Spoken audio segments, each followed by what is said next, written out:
All right, we are live. Perfect. Welcome to Primetime with Hoyt and Wise Cheese. I'm Ben Hoyt with Matt Scora, aka Wise Cheese. Tonight's his night.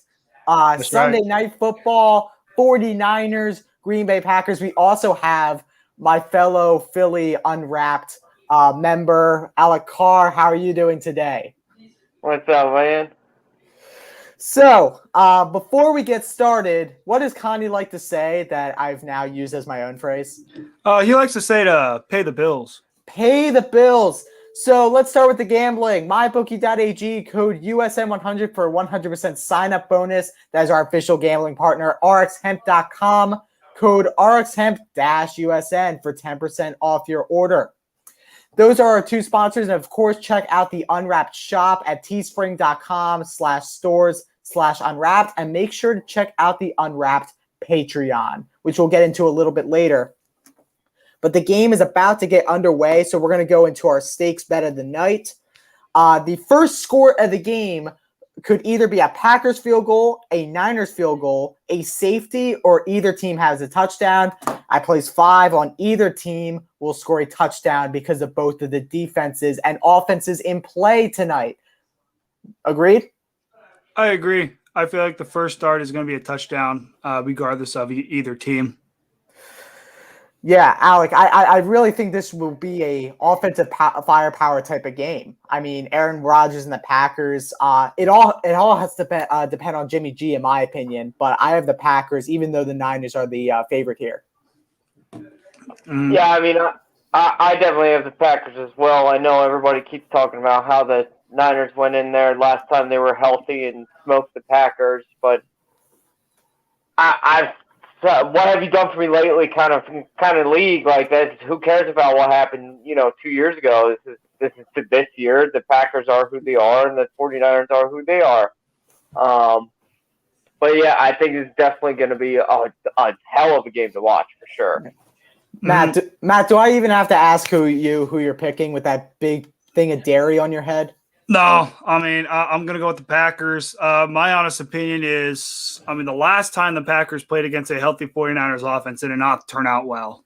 We got blown out 2019 twice in the championship game and in week 11. I just honestly hope for that we at least keep it competitive, which I do believe we will. And I also, for the Packers-wise on the defense, as long as we could keep Kittle in check, I think we'll be in good hands because their running back core for the Niners is very injured. So I like our chances there. And, just overall for our offense, if we could keep the flow going. I mean, you saw both spectrums of the Packers week by week. Week 1, you saw what happens when the Packers offense can't get going. We lay a goose egg. And then last week on Monday against Detroit, you saw what happens when the offense gets going, the team gets going, and you blow out the Lions by 18 points. So I just hope for a close game tonight. I hope for the Packers to win. And, hopefully – we're on the right path, and hopefully we'll be 2-1 by the end of tonight. Let's bring up our scoreboard here. Of course, this show is presented by Unwrapped Sports. Oh, yeah, baby! Sorry, that was Rogers to my boy Alan Lazard, a.k.a. Mr. Lizard. Got at least a solid 20, 30-yard gain. That was a great dot. That was a great dot from Rogers there. Lazard out of bounds. 1st and 10 for the Packers. Great first throw from Rodgers. I mean, we were a little concerned after that first game against the New Orleans Saints. I assume most of us were, but that dot shows that the old man still got game. I was more concerned about his hair than anything else in the first game. Guy looks like he looks. Yeah, he looks like Zlatan Ibrahimovic from Manchester United.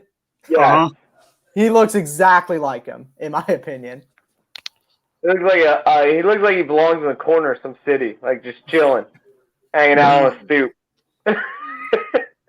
He definitely does, but hey, all I gotta say is as long as he plays good with the long flow, that's all that matters to me. And then on the next play, after the big chunk play for the 1st and 10, Rodgers hit a perfect screen pass to Jones and gets about a gain of 12 yards, another first down. So far for the Packers, I like how this offense is rolling. Another thing that I like to hopefully see is for them to get the run game involved and let's see how it keeps on going. Rodgers, their quick pass, but batted up in the air, and he just took it and fell down with it. Definitely 1st and 10, 12:43 left to go. Screen pass, batted up in the air, caught by Rodgers himself. and he's brought down behind the line of scrimmage. So there'll be second down and long. Of course, I may be behind here. I'm streaming tonight's game from my office. Matt probably in his broadcasting corner as well. I do have on the TV. I will say, for those of you who do not know, that was a pass to Marquez Valdez-Scantling, but Nick Bosa stuck his hands up, and Rodgers' throw was a little on the lower side, and hence the bat up in the air. Hopefully, we have a bounce-back play here on a second and long. Second and 14, 12:05 left to go, 7 seconds on the play clock for Rodgers. Takes his sweet old time. Drops back, scrambles, and the old man's going to keep it himself without the cane. So that's very impressive for Aaron Rodgers. But there's a flag on the play. Oof. Our referee tonight is Jerome Boger. Which I just saw it. It looks like it's a personal foul, face mask on the offense. So much further by Rodgers falling back for – 15 yards. Now for here, if you're the Green Bay Packers, the last two plays have not been good. You had the bat up in the air, loss of 4, then the 15-yard penalty, second down and long, 29. Hopefully, just for this play, you want to try to at least get some of it back, and hopefully by the end of this drive, you could get into field goal range. Well, I need a touchdown. I need this thing to hit. So he's got his best. That's it. Yes, sir. Second and 29. Rodgers is going to hand it off, and nothing doing there for Aaron Jones. So you're going to have third down and long. Reminder, our schedule coming up at the commercial break, we're going to have Eagles looking. I'm so excited to have Alec here because now I'm going to have someone actually helping me for Eagles looking. This is going to be fantastic. It'll be awesome. Which will be Monday night at Jerry World. Of course, Jerry World is like Disney World, but makes kids cry instead of have fun. I got to say, that last play, it's a weird. I would expect with Aaron Rodgers, you go and take a shot down the. Oh, 3rd and 33. Sorry, I'm falling a little bit behind. But that run play there on second down is a little strange to me. There's a screen pass from Rodgers on third down. It's going to be longer field goal range, but nothing that Mason Crosby cannot do. So let's hit my bet and let's miss a field goal here. One thing I will say, I was kind of shocked at the last two play calls. I thought second and 29, you'd line up for a pass play and try to get something, but you go and run it up, snap good, kick is good. Sorry, Ben, your bet did not hit, as Mason Crosby drilled a 33-yard field goal, which was good for me, as it is Packers 3, 49ers nothing, as we are about to head to commercial break. But as I was following up earlier, the first drive, I like the first drive for the Packers. Some good positive notes, the big chunk play by Rodgers and the good screen pass. But then, the batted up ball in the air, the face mask was kind of in a way a drive killer. Hopefully, the Packers defense could step up without Zadarius Smith again. And hopefully, the offense, when they get the ball back, can continue with the positives. Ben, as you mentioned, Eagles looking. I'll let the two Eagles fans have at it for the Monday night preview of Eagles Cowboys. All right, Alec, you and me. So let me start off by saying I am cautiously optimistic. I'm not going to be like the, bandwagon Philadelphia fans are going to win everything or Negadelphian. I'm just going to be cautiously optimistic. I think if we can stop the Cowboys at least a couple times and slow Dak down, we have a chance, match up his score, and keep it into like a barn burner type of game.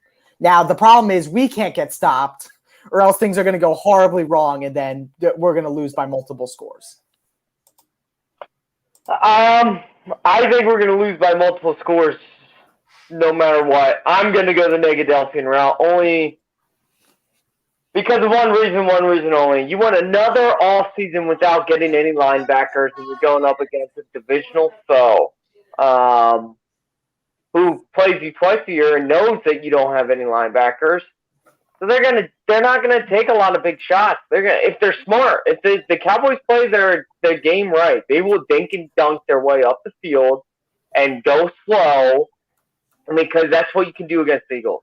Our best linebacker is Singleton. He sucks. He's not good. So what? He had the most tackles in the league on the Eagles last year. They were all because he was out of position and down the field.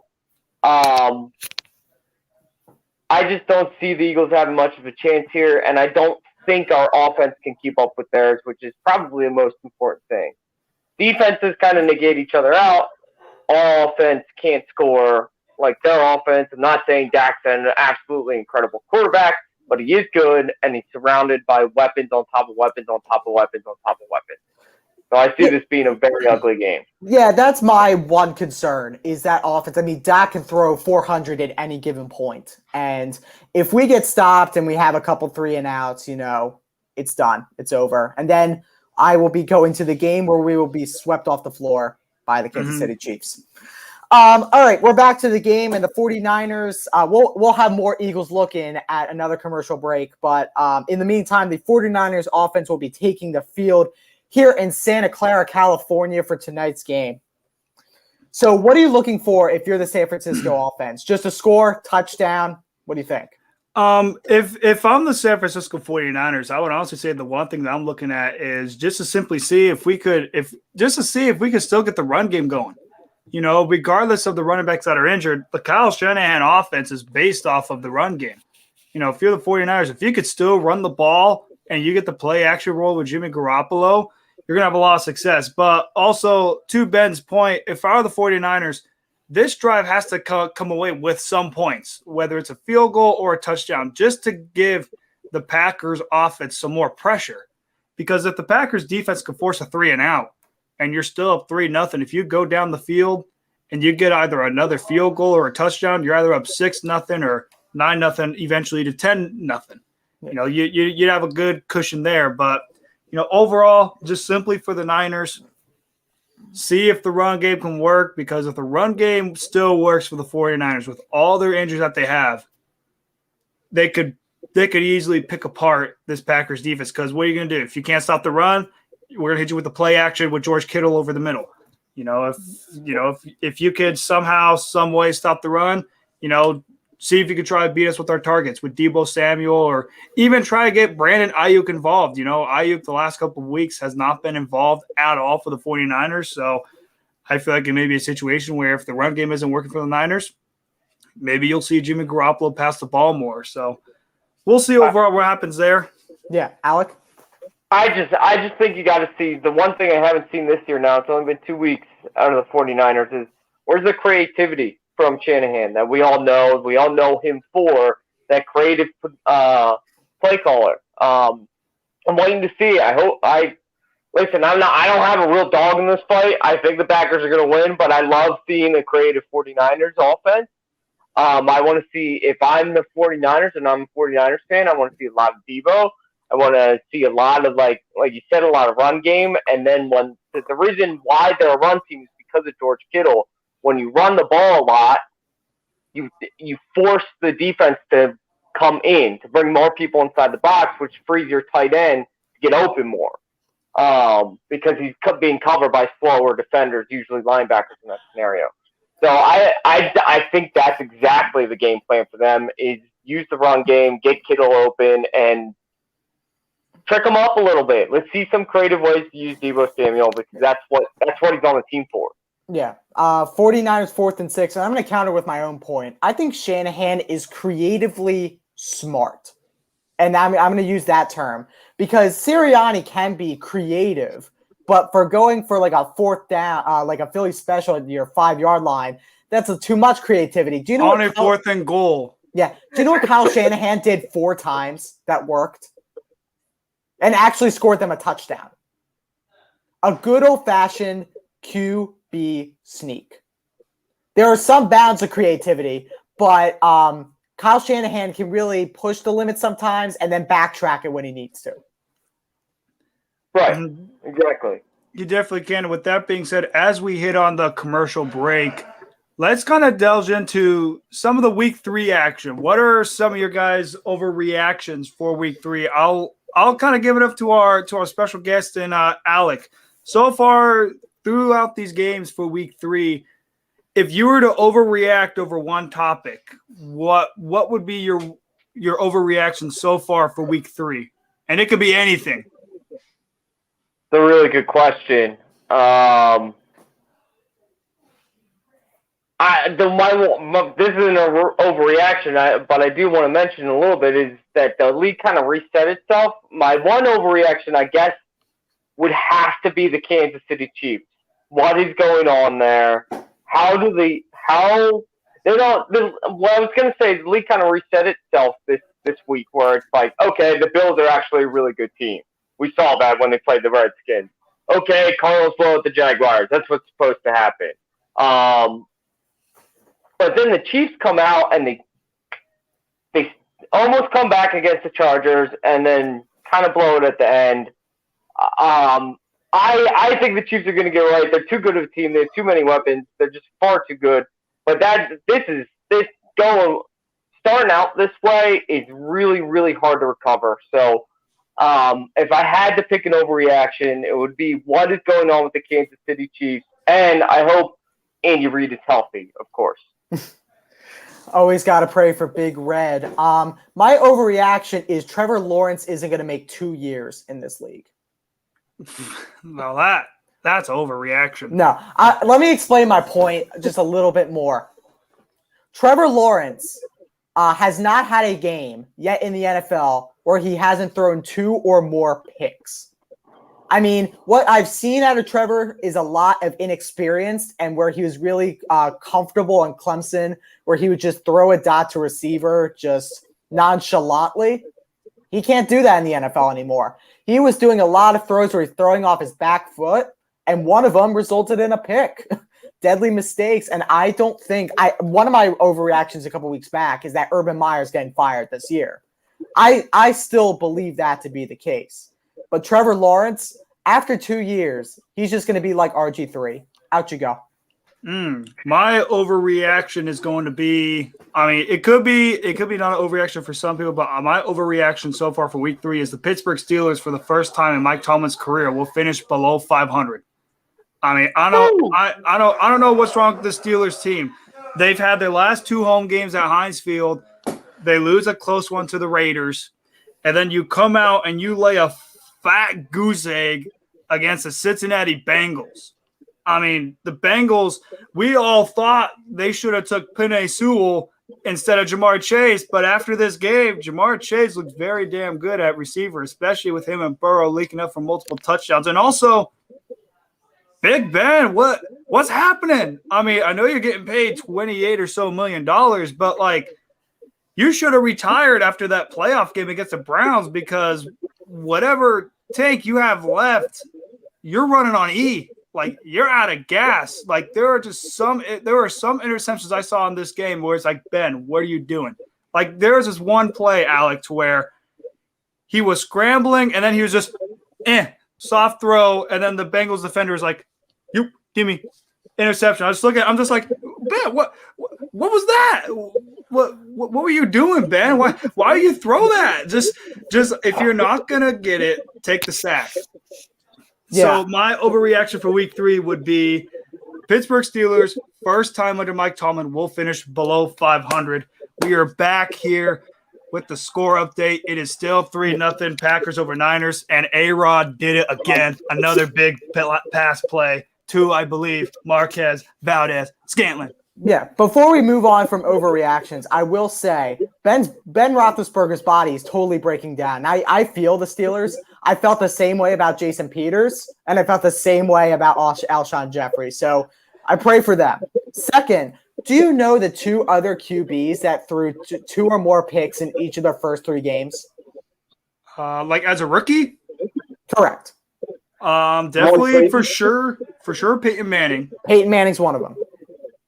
Then what? Baker Mayfield? No, I'll just give you a hint. He is now he is a color analyst for Fox. Troy Aikman. Troy Aikman is correct. Yeah, So- Troy Aikman and Peyton Manning had very rough rookie seasons. Very, very rough rookie seasons. Yeah, but hopefully, for Trevor Lawrence, he's stuck in Jacksonville. We saw Peyton Manning. He went from 27 interceptions, and then next year, 13 wins. Troy Aikman, terrible rookie season, and then a couple years down the road, 3 Super Bowls. Trevor Lawrence is not going to have that kind of luxury, especially being down in Duval. You may have a terrible rookie season, and then the second year, maybe instead of winning 3 games, you might win 4 games. Yeah, by the way, Edward Myers got to get fired. Yeah. By the way, do the Jaguars play the Bears this season? Let me check and see. Because if they are, it's a good bedtime story opportunity. Because you would have Goldilocks and the 3 Bears. You down on Justin Fields? Is that what you're saying, Ben? Already? No, I'm just saying, Trevor Lawrence's hair and the 3 Bears, Goldilocks and the 3 Bears. All right. Oh, that's creative. You're a smart guy there, Ben. Thank you.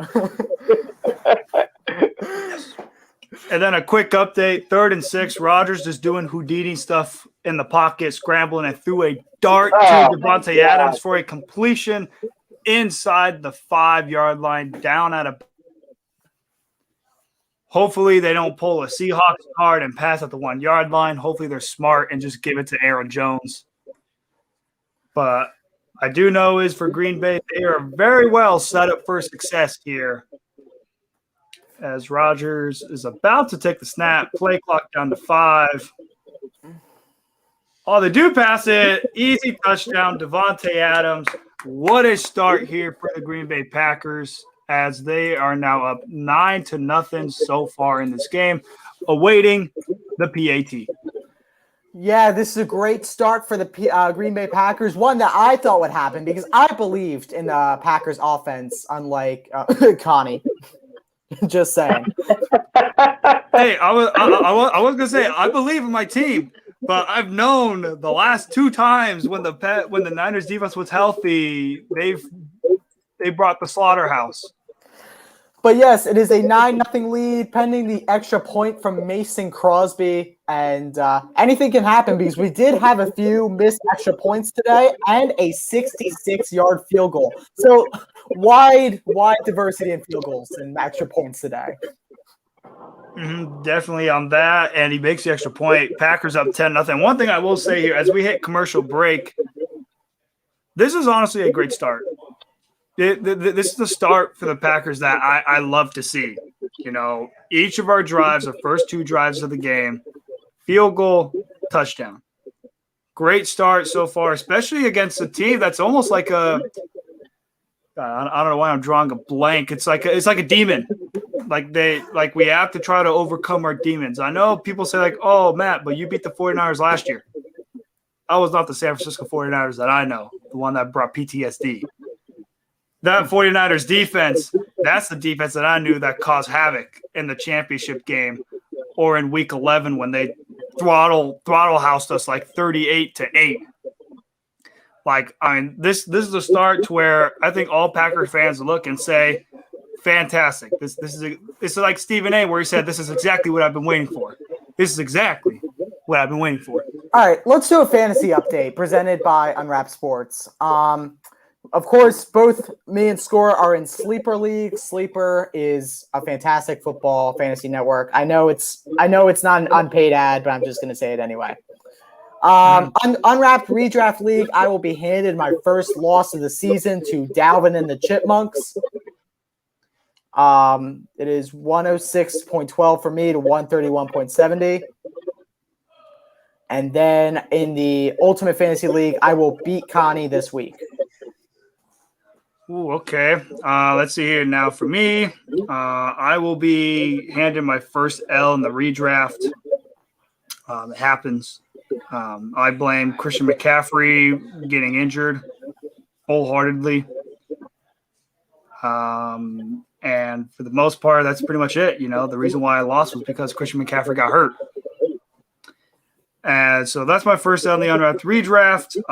And in the Dynasty League, I'm losing to Ethan right now, but I am projected But I'm projected to do well because I have my boy Aaron Jones and I have Jimmy Garoppolo.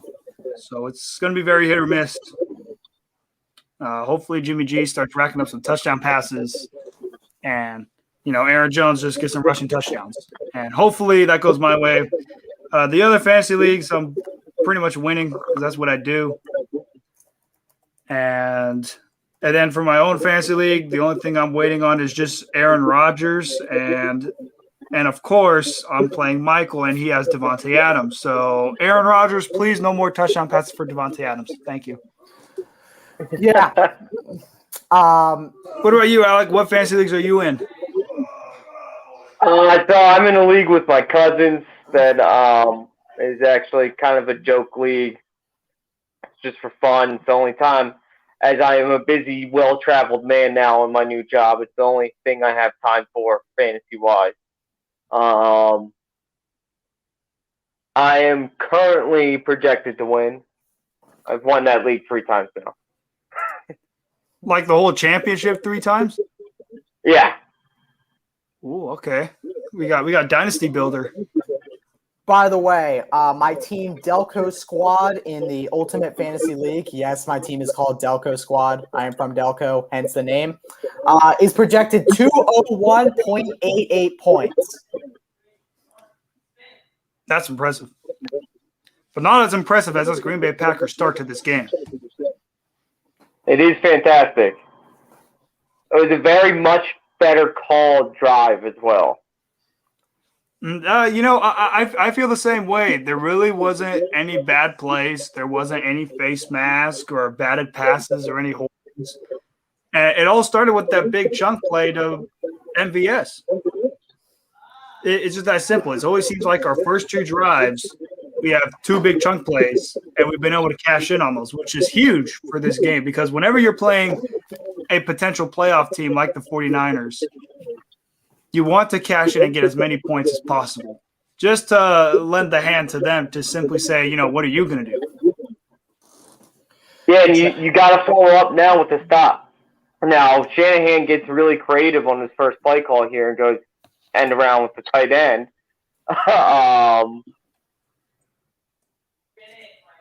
But yeah, you got to follow it up with a stop. You stop them here, and you go down and you get a field goal or you get another touchdown. You're putting them way behind. Mm-hmm. And as we follow up on the play on a 4th and 1, it seems like just a simple missed throw by Jimmy Garoppolo to George Kittle on the 4th and 1 got a punted away. As Green Bay gets it, calls for the fair catch at the 10. As we head to commercial break, the Green Bay Packers are up 10-0. All right, let's do another Philly look-in. Just follow up one more time. I'm a little scared of this stretch coming up. I'm not gonna lie. I know Howard, my fellow Philly broadcaster Howard Eskin says, if you're scared, get a dog. But I don't know. Kansas City Chiefs, Tampa Bay Buccaneers, Las Vegas Raiders, and of course Dallas Cowboys. I don't see many wins out of that. Agreed, Alec? Agreed. And you know how I feel about that fellow broadcaster. I'll leave my comments to myself. Good idea. But yeah, this is a rough schedule coming up. I'm not liking our outlook. I didn't have us winning a lot of games this year, period. So I'm not too down in the dumps about it, but it still sucks. If they can pull, if they win tomorrow and then pull out another win in this stretch, I'll be very happy. They'll exceed my expectations. I don't know what you're thinking. Ooh, what am I thinking? I think my honest opinion, I'm going to this game. I think the Cowboys get it done, but I just simply think for the Eagles, as long as you keep it competitive, like you did against San Francisco, I think there'll be a lot of praise for the future. Now, I was the optimist. I said before the season, Giants finished last, Eagles finished third. And I had the Eagles winning 6 games. So I mean, as long as they keep up that points, I think they'll be just fine. But against the Cowboys, it's going to be very tough. By the way, I had them winning 4.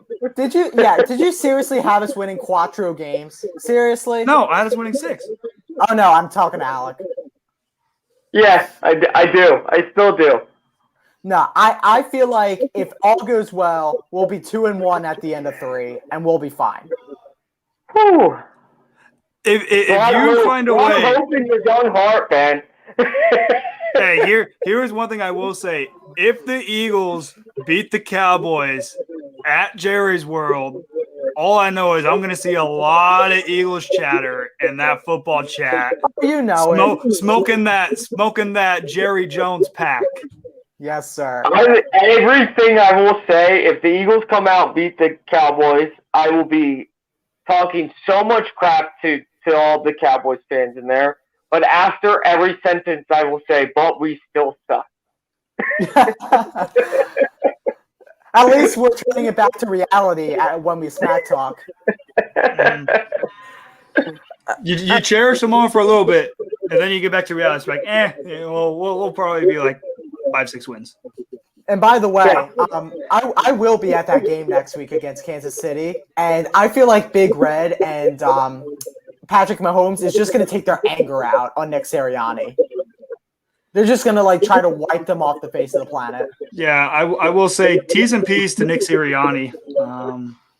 That Chiefs loss to the Chargers, which we'll discuss in one of the commercial breaks, they're probably just going to unleash hell in the handbasket, and the Eagles just simply won't know what hit them. What do you think, like 43-20, 21? I'm gonna say 42-14. I will, because we can't score 21 points. Whatever it will be, it will look like a high school football score. Yeah. 53 seconds left on the clock. Green Bay and San Francisco, 10-0 Green Bay. Green Bay on their own side of the field, so I don't see them scoring by the end of the quarter. I mean, hey, that'd be crazy if we did. Just orchestrate a 53-second drive in the first quarter. Gold. That would be huge. Go up 17-0 in the first quarter. I don't think so, though. It definitely will be. On the third down play, though, the Packers dodged a bullet as it is called a PI on the defense. So matched up with my boy, Alan Lazard, a.k.a. Mr. Lizard. Wait, we got a baseball question. Pull the comment up. I want to answer this. Oh, we got a baseball question. Let me see. Go ahead. Go ahead. Fire away. If it's about the Phillies, you got a chance to win the East, but that's it. Because ain't no way you making the wild card team. That's pretty much the St. Louis Cardinals, and their 16 straight wins pretty much sealed the deal. Did the Braves shut it out? Actually, let me see. I know the Padres are eliminated. Most overrated team of all time. Because bases loaded, 1 out. Let's see. So Philly is still down by 2.5 games. Nah, Braves won. And yes, you are correct. 4-3. How did you not score with bases loaded, 1 out? Come on, Padres.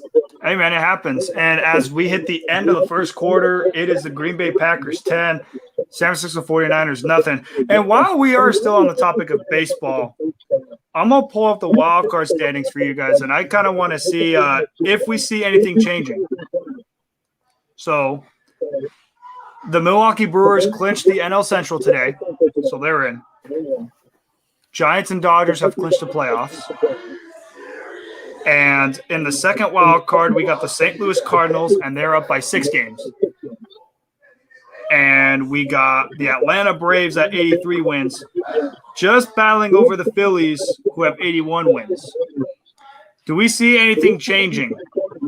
Can the Phillies find a way to get over Atlanta? Because this will be make or break.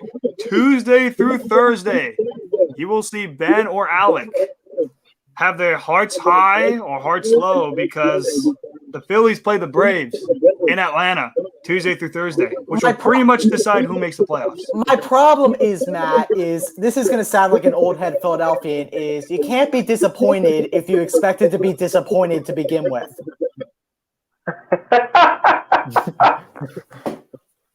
That's all I'm going to say. That is the most Philadelphia thing I've ever heard in my life. Plan for the disappointment, all right, guys? Hey, well, one thing I will say, though, I got to give kudos to the Phillies. Like, I thought the Phillies were dead in the water.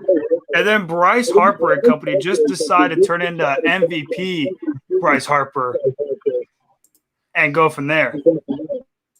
Let's see. Here is his question. In recent weeks, we had the Cardinals come out of nowhere and put the National and American League on notice. They appear to be heading to the playoffs with incredible momentum, and from history, the Cardinals are a very tough team to beat come playoff time. My question is, if they make the playoffs, how nervous should the other National League teams be, knowing St. Louis is lurking in a wild card spot? Are they the one team you would not want to play? I will start off first by answering yes. I am very nervous about playing the St. Louis Cardinals because as it stands right now, my favorite baseball team, the Los Angeles Dodgers, would play host to those St. Louis Cardinals. And in years past, the Cardinals have had the Dodgers number. 2013, 2014, they beat us to a pulp. Now, I will say I am a little more confident now, knowing that we could roll out Max Scherzer in that wild card game. But what's so scary with that wild card game is it's one game. Anything happens in one game. If the Cardinals could get on Scherzer early and take him out of the game, boy, are the Dodgers going to be in a world of hurt. Because St. Louis is a team to where they could easily go far. So to answer your question, yes, the Cardinals are going to be a team that nobody wants to face, whether that's going to be the Dodgers or the Giants. Even though they play host to them, the Cardinals are a team that have to be feared because, like you mentioned, they always seem to have this pixie dust magic that comes out of their ass, and come playoff time, they just find a way to steamroll opponents. So, yes, I am very nervous about the St. Louis Cardinals. Even though I know the Dodgers have Max Scherzer, I know the Cardinals got an old 39-year-old Adam Wainwright who somehow drank the fountain of youth and is pitching like he's 2006 Adam Wainwright. So, yes, I'm very nervous. I want to hear what the rest of you guys think. So I will be afraid of the team that is winning that wild card game. I think it will be the Cardinals, but again, baseball is just like hockey. You can be cold at one point and hot at the next, and this team is on fuego. I mean, there is no stopping the St. Louis Cardinals, just like just as on the counterpart that San Diego is ice cold. I mean, they could have had that wild card spot instead of St. Louis if they didn't drop a bunch of games and St. Louis didn't go on a 12-game winning streak. So, yeah, 16. I can't do math, apparently. But I really think that St. Louis is to be feared because of just how hot the bats are. That is a tongue twister. God. Yeah, just to go off that a little bit more, baseball is very much who's hot going into the playoffs, more so than almost any other sport. And the St. Louis coming in this hot in the wild card is going to be scary for anybody. Do they win that game? I don't know, but because that would be, like you said, going up against Max Scherzer. I can't speak either. Thanks, Ben. You gave it to me. But that's not an easy task, no matter how hot you are. But I mean, there would definitely be a scary team coming into the playoffs. That's for sure. They definitely will be. We got a fellow Unwrapped member in the comment section, Mr. Michael Lawson. It's been a while since he's been on banter. And for those guys who do not know, subscribe to this YouTube channel, and you will get a ton of show varieties. You have this show if you like Sunday Night Football. Tomorrow evening, we have Generational Sports. Come on at 7 o'clock Eastern with Anthony Conover and Josh Linares. And then on Tuesday, we got a variety of shows. A main highlight show is the Hard Count. Make sure you tune into that. And Alec, I know you have a show as well. Fights with Unwrapped.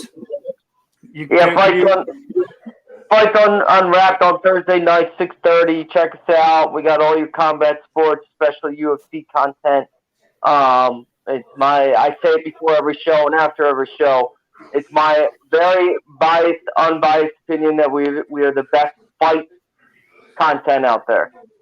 Mm-hmm. Yeah, so as long as you subscribe to this YouTube channel, you got a wide variety of sports. You got football, you got baseball, you got fights, you got basketball too. Count the Bucket on Saturday evenings. Subscribe to this YouTube channel, and you got all of that. And just missed it, a big takeaway by none other than my boy, Jair Alexander, who I got to autograph my hat his rookie year, and I've kept that ever since. And this is a big play by the defense. This is something I love to see. The D train stepping up. Defense created a lot of pressure down the middle, and then it causes interceptions. Great to see. By the way, let's put up Mr. Lawson's comment there. Yeah. When is Jimmy being benched for Trey Lance? I would honestly say he would be benched when either the Niners have clinched the playoffs or eliminated from the playoffs. When's their bye? Let's find out. In the meantime, by the way, they are great experts in Fights Unwrapped.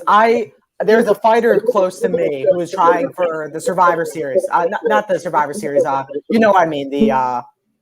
The one where it's one fight and you get signed to UFC. Alec, what am I talking about? Contender Series. That's it. He was a guy who's been fighting in Atlantic City, and Monique provided me every single detail about him before his fight. He unfortunately broke his arm that fight, and then Dustin Stoltfus, a new UFC fighter, won that fight. But they gave me the rundown before the fight, what to look for. They are great UFC experts at Fights Unwrapped. The 49ers bye week is week 6. Week 6. And after week 6, they play the Indianapolis Colts.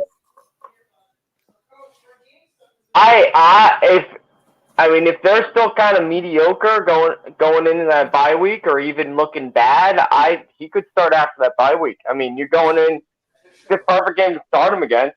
I mean, you're going against Colts who are not doing very well with our very well-known friend Carson Wentz. Definitely. One thing is for certain, so far this Green Bay offense is moving. It's right now second down, and I'd honestly say about 6 or 5, moving it down the field, second down and 6. And this is a start I love to see. Coming out of the second quarter when the Niners had the ball, and Jimmy Garoppolo threw to his favorite target, George Kittle, and Jair made the big play, and the Packers offense so far making them pay. And for the most part, and then another handoff to Aaron Jones, and he gains about 3 yards. It is about to be third down and short with the Packers up 10-0. I'd honestly say, I'd be fine with the field goal here, but I honestly say if you want to put the dagger in the heart, if you score a touchdown here, you go up 16-0, soon to be 17-0. I think it would be a huge statement. But I honestly say if we come away with any kind of points, I'd be perfectly fine with that. Yeah. Alec, I was just about to ask you this. If the Packers score a touchdown here, do you think they'll run away with this, or do you think the Niners will actually get back into it?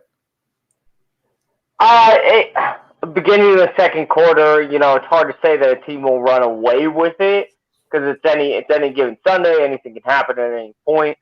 But if they score here, if they get another touchdown, it puts them in a hold. It puts the game in Jimmy's hands, which Jimmy Garoppolo is a good quarterback. He's a great game manager. I don't know if I wouldn't really rely on him to have the game in his hands. Because they will have to take shots. They will have to go downfield. And the Packers defense is creating pressure, which does get to Jimmy Garoppolo over time. So, yeah, to answer your question, to give you a dead set answer, yeah, probably. If they score right here, right now, this game could get ugly real quick. One thing is for certain, Alec, I am definitely smiling right now seeing how this Packers offense is playing right now. The defense actually is making a big play. I mean, the highlight the last 2 weeks have been the defense has kind of struggled a little bit without Zadarius Smith. And just to see one of our top corners, Jair Alexander, who in my opinion is one of the best corners in the NFL. Like if you had to rank the corners, it'd probably go Jalen Ramsey. You'd probably put Tre'Davious White. And I think you got to throw in Jair Alexander right there and in that top 5 conversation. And he made a great interception play to help set up this Packers offense on a 3rd and 4 completion pass to Aaron Jones. And he is just short of the first down marker. It will be about a 4th and 1. And if I'm the Green Bay Packers, I say go for it. You're down inside the 5-yard line. You got 4th and 1. You pretty much got almost the nail in the coffin. I say a 4th and 1. Draw up a nice play and just go for it. If you get the first down, great. If not, granted, it sucks, but the Niners are pinned inside the 5. Like, what are you going to do about it? Definitely. Taking a look at this, I mean, it's going to be 4th and 1. I would just do an old man QB sneak here. Be smart about this. Just push the pile. And they are not doing that. They're not doing that. 1 incomplete. I don't know what the hell that play design even was. Well, the disaster side happened. They're down 10-0. Inside the 5 for the 49ers now. That's the thing about this offense, man, is sometimes on a 4th and 1, you would think the logical thing is to line up the line of scrimmage, try and get a hard count, and if not, do a QB sneak or hand off to Aaron Jones. And instead, I think Matt LaFleur tried to get too cute. I think he tried to get too cute with the little design play when all you had to do is just simply hand it off to Aaron Jones. With these young head coaches, they tend to outthink themselves. I've seen this with Sirianni. I've seen this with LaFleur, and I've even seen it with McVay at some points. I mean, they just don't do these simple fundamental things in the tough situations that they need to do. They get too cutesy and artsy with it, and all you need to do on a 4th and 1 situation is push the pile. I mean, even with Sirianni, like if you're in a 4th and 1 situation, you have the biggest rugby player on the planet on your offensive line. Push the pile, please. It's not Jason Peters anymore, thank God. Mm-hmm. I also want to throw out the point here for if you're Matt LaFleur, you also have to know you got a rookie center. It's not like you have Corey Linsley, who's an all-pro center, has been in the system for the last 5 to 6 years. This is your new rookie center, Jason Myers, who's phenomenal. Highest graded offensive lineman through the first 2 weeks. Love to see it. Like highest graded rookie lineman in the first 2 weeks. We love to see it. But you can't put your rookie in that stressful of a position on a 4th and 1 when all you simply have to do is just hand the ball off to Aaron Jones. Now, I will say, even though we didn't convert the 4th down, the Niners are still pinned inside their own 5-yard line. So you still have to travel 95, 96 yards to try and get something. But what you do with this, though, is you start by making that poor of a play call on 4th and 1 that close to the end zone. You start swinging the momentum yourself as a team. So you just handed it back to the 49ers. The 49ers get a first down out of this. Momentum starts to build again, and now you're looking at 10-0. This is still very much game. It went in the exact opposite direction we were talking about. As if they scored here, it's going to get ugly the other way. Now the 49ers are feeling good. They stopped you at 4th and 1 on the goal. Let's get Shanahan's a really good coach. We all know that. Just worry about getting that next first down. Don't worry about getting a touchdown or points on the board in this drive. Get that next first down, get another one, and get another one. Let's get down the field and put up 7, and then we're right back in it. And you also saw in one of the shots, Aaron Rodgers talking to the rookie Jason Myers, was definitely understandable. Tell basically, I don't know what words he said, but it's probably telling him in a way like, hey, try and hold the protection or maybe go up a play of some sort. We also have a comment here. We have our first 49er. He says, love Aaron Rodgers, but he's taking the 49ers tonight for a late comeback. Wouldn't it shock me if that were to happen because you still have Kyle Shanahan. You still have the 49ers, their offense. You still got Jimmy Garoppolo. And in a way, the highlight is one play. If the 49ers have a big play, like Alex mentioned, the momentum was on the side of Green Bay, and you don't convert the 4th down short, and you had a sort of a not really good play on that 4th down. If the Niners keep on getting, first down play, and they have a long drive moving it down the field, and they cash in with a touchdown, talking 10-6, 10-7, it's very manageable. Now, if the Packers defense could stay strong again and force another 3 and out, then you could say momentum is slowly starting to dip. But, we'll have to see what happens. Obviously, right now for the 49ers, it is 3rd down and 4, so we'll see what kind of play design they run there. But still plenty of time left in this football game. And by the way, that was the first touch for Brandon Ayuk this week. So Packer down on the field with 10:02 left to go. And by the way, shout out to Jimmy Jones in the comments backing me up. Time for a pick 6. Let's go. I don't know what cheeseheads. Yeah, that's what people call the Packers.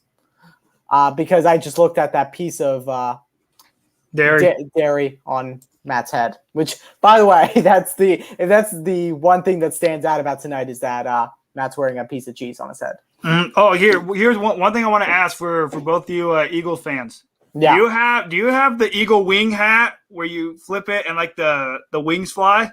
No, but I've seen a bunch of those. Me personally, I have a sense of self-respect. Like I don't put those on my head, but no, I don't. Would you guys ever consider getting one? No. I'll throw it out there to anyone, Ben or Alec. Would you ever consider getting one? No. Again, I have my self-respect. What about you, Alec? I've never had one before. Oh, you had one? I used to have one when I was a kid. That's an old school thing. That goes way back. That's like my dad's era. But yeah, I mean, I can't remember if it was me or one of my brothers had one as a kid growing up, but we definitely had one in the house that collected dust that no one wore because it was weird. I believe I don't know. It's true, man.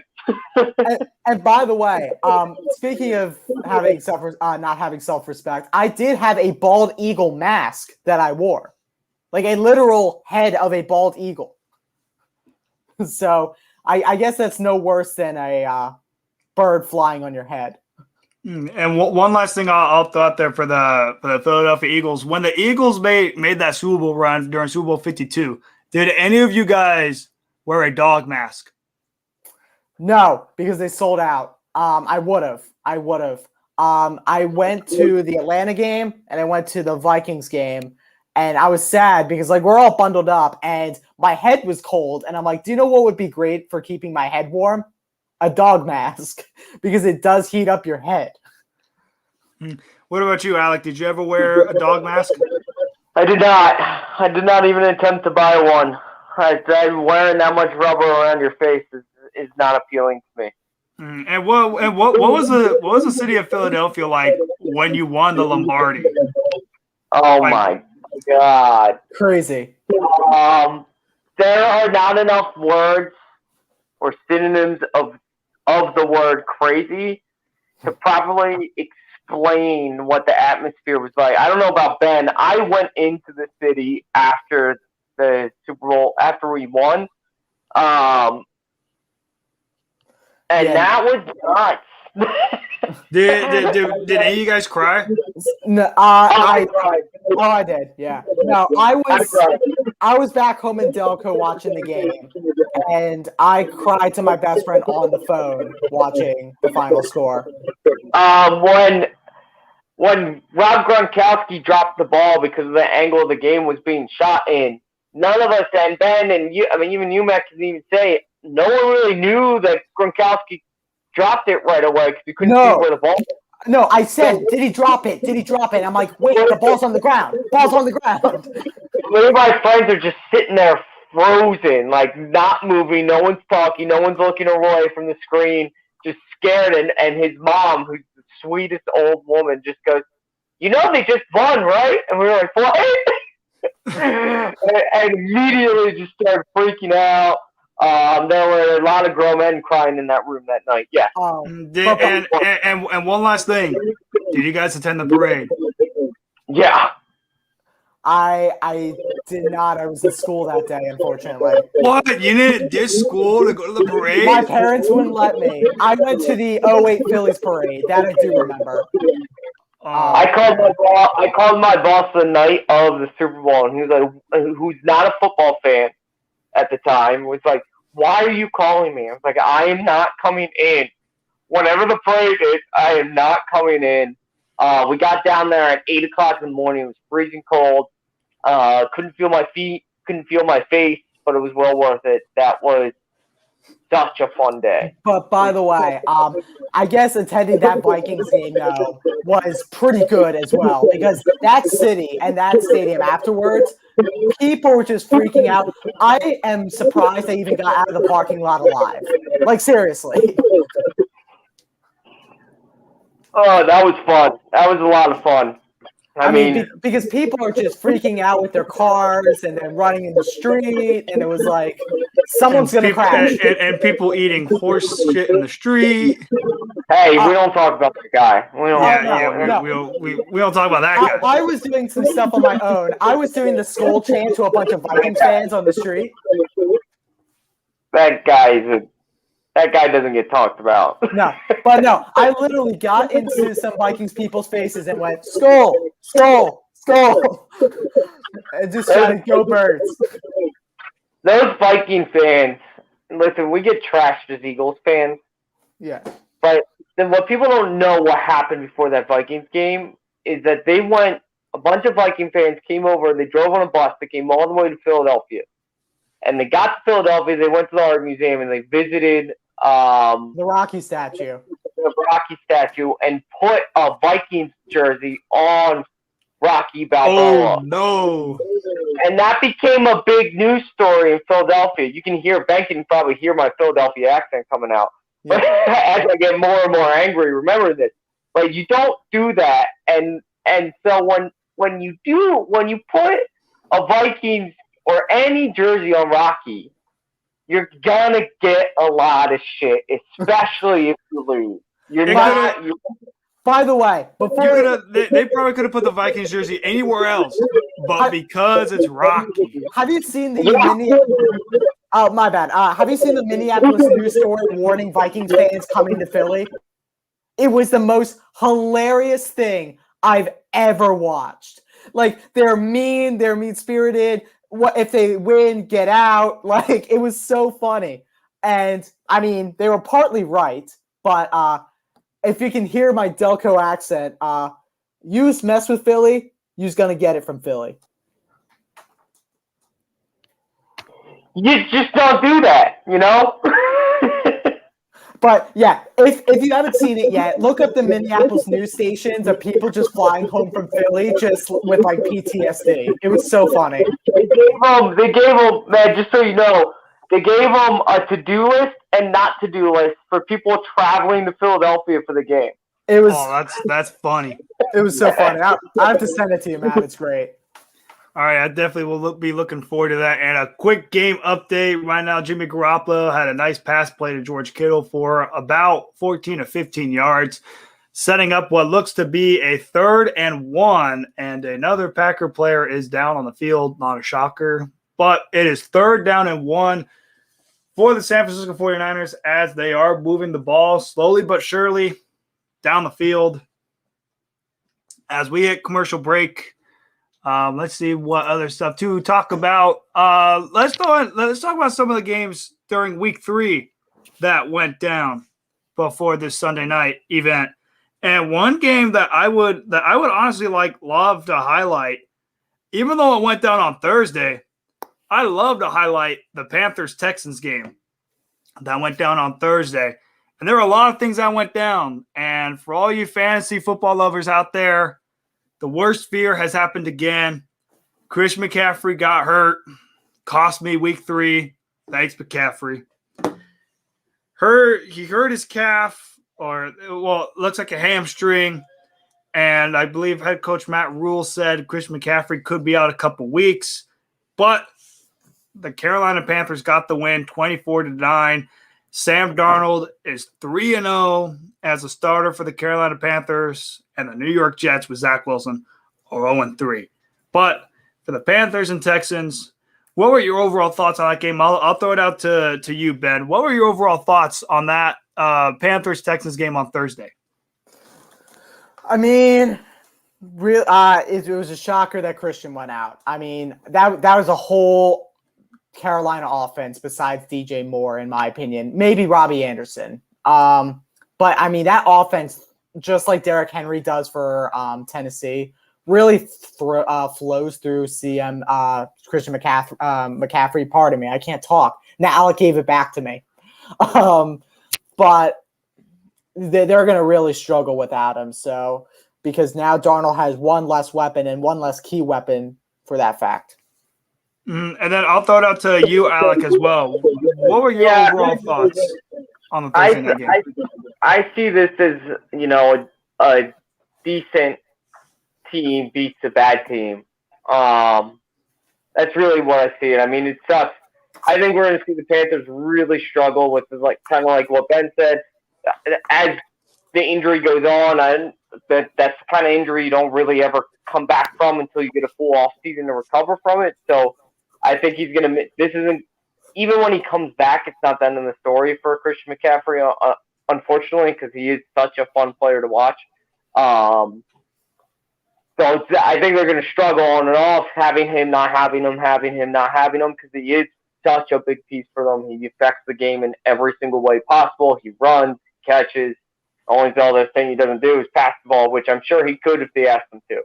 Sam Darnold had a good game. I'm more interested in the Davis Mills saga. That's what I want to see is more. I want to see more of Davis Mills. I like the guy coming out of the draft. Very excited to see him and see him grow more and more. Hopefully, as he plays more too. But yeah, the Panthers game is. They got the win again. Sam Darnold looked good. I'm not a huge Darnold fan, so I'm going to keep my bias out of it as much as possible. But I just think it's a decent team beating a bad team. Yeah, definitely some great points made there. I agree as well. This was simply the Panthers got a great win against the Texans. Clearly, Carolina was a better built team than Houston, and it showed.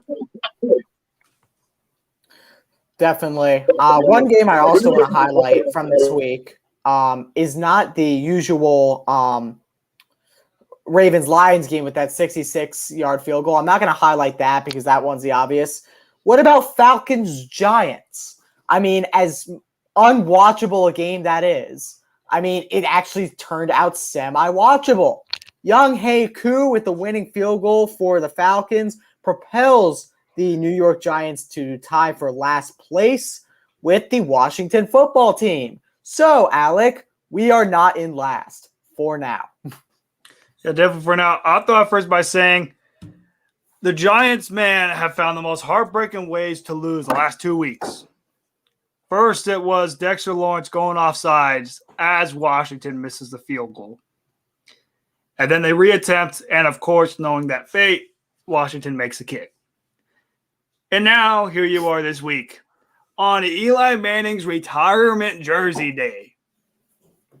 It got so bad. They booed, I believe it was Jim Mora, so bad that Eli Manning had to go to the fans and say, stop booing Jim Mora, even though rightfully so, because they've stunk the last 5 to 6 years. And to lose off another field goal as time expires back-to-back weeks. The Giants are literally a team that could be 2-1. They could be 2-1, and instead they're 0-3. And, this kind of reminds me of a tank bowl. Somebody had to win it. One bad team had to win it, and it turns out the Falcons had to win it, and the Falcons got the job done. And we just want to say round of applause for Arthur Smith for his first official victory as an NFL head coach. So shout out Arthur Smith for getting his first win. It was an ugly one, but a win's a win. And congratulations, Arthur Smith, on your first of hopefully many wins. Definitely. I just want to bring up. I know you said we don't want to talk about Tucker because it's obvious, but can we just give him a round of applause for Yeah. breaking a long record? That was absolutely incredible. It was fun to watch, and for the dub. Yeah, and of course, it happened to the Detroit Lions. The only team where it could magically happen to. By the way, that just proved to me, in my mind, that Justin Tucker is the greatest automatic leg of all time, in my opinion. I mean, this guy, whenever he kicks a field goal, where does it go? Right down the middle. And what's funny is he missed the kick in that game. Yeah, I know. He missed the field goal early in that game, and next thing you know, he's kicking the game-winning 66-yard field goal, and he doinked it. It doinked the front of the post, and then it goes in. It was magical watching that on NFL Red Zone. That was crazy. I felt so bad for Dan Campbell, too. He was probably thinking to himself, man, how many more damn kneecaps do I have to bite to get this W? Oh, yeah, biting the kneecaps. That's that guy. Oh, boy. Still the greatest quote, though. I've never seen a head coach say biting kneecaps until Dan Campbell. I love his energy. And then doubles up on it later. He doubled down on it later in the offseason. Alec, I don't know what I would rather have less. The press conference that Sirianni had, or my coach telling us that we're going to bite someone's kneecap. No, I'd say it had to be Sirianni. Sirianni looked like a lost duck. Yeah, Sirianni looked like, I don't know if you guys watched Ted Lasso, but it kind of looked like that's what they did to Nick Sirianni when Ted Lasso shows up and they just throw him right in the media room to, kind of screw him up. And it looked like Nick Sirianni showed up and was going to have, a nice, relaxing first day. And then they were like, oh, by the way, you're giving a press conference. Go have fun. Yeah. But, yeah, can we get a game update, Washies? Yes, we sure can. It is about 3.5 minutes left, and it is second down and about 4 yards for the Green Bay Packers. They are down at the San Francisco 49ers 45-yard line, and the score is still the same, and it's 10-0. Green Bay Packers lead. Rodgers in the pocket, about to snap the ball, play clock down to 5, gets the ball off, hands it off to Quadzilla, Mr. A.J. Dillon, for those of you guys who do not know. Better quads than Saquon, in my opinion. But that's a topic for another day. Yeah, so you're going to get third down and pretty short for Aaron Rodgers. Manageable situation there. I want to see what type of play LaFleur draws up here. If it's anything like that fourth down play. It better not be like that fourth down play. I don't want to see that again. The only time I ever want to see that is if we're running a trick play. Mm-hmm. Other than that, Matt LaFleur, don't run that again for the life. Please don't. You've had a great track record. Your first 2 as a head coach, 13 wins, 2 NFC Championship game appearances. But please don't run that play again. Just don't. On a 4th and 1, don't do it. Now, if you have a couple yards to spare, maybe think about it. But on a 4th and 1, just sneak it or give it to Jones. Do you know what would be really entertaining? Let's watch Aaron Rodgers run the triple option real quick. See where that gets them. I would love to see Brady. Have Brady run a triple option. That's entertainment. All right. On that note, I got to go, guys. Thank you so much for having me. Have a great rest of your show, and I'm rooting for the Packers as well. So let's go. No problem. And before you head out, Alec, where can the viewers find all the great stuff that you do? Oh, yeah. You guys can follow me at AlecTDCar on Twitter for all my off-the-wall notions about all things sports. A lot of fight stuff coming out of it, obviously, because I'm the co-host of the Fights Unwrapped. But it's all sports all around the country. You can also follow us at Unwrapped Sports Network and Fights Unwrapped too. Please join our show on Thursdays. If you don't like fighting, I guarantee you will after you watch us. So thanks again, guys. I'll talk to you later. All right, go Birds. Yeah, we'll talk later as well. Ladies and gentlemen, Alec Carr. That is the fellow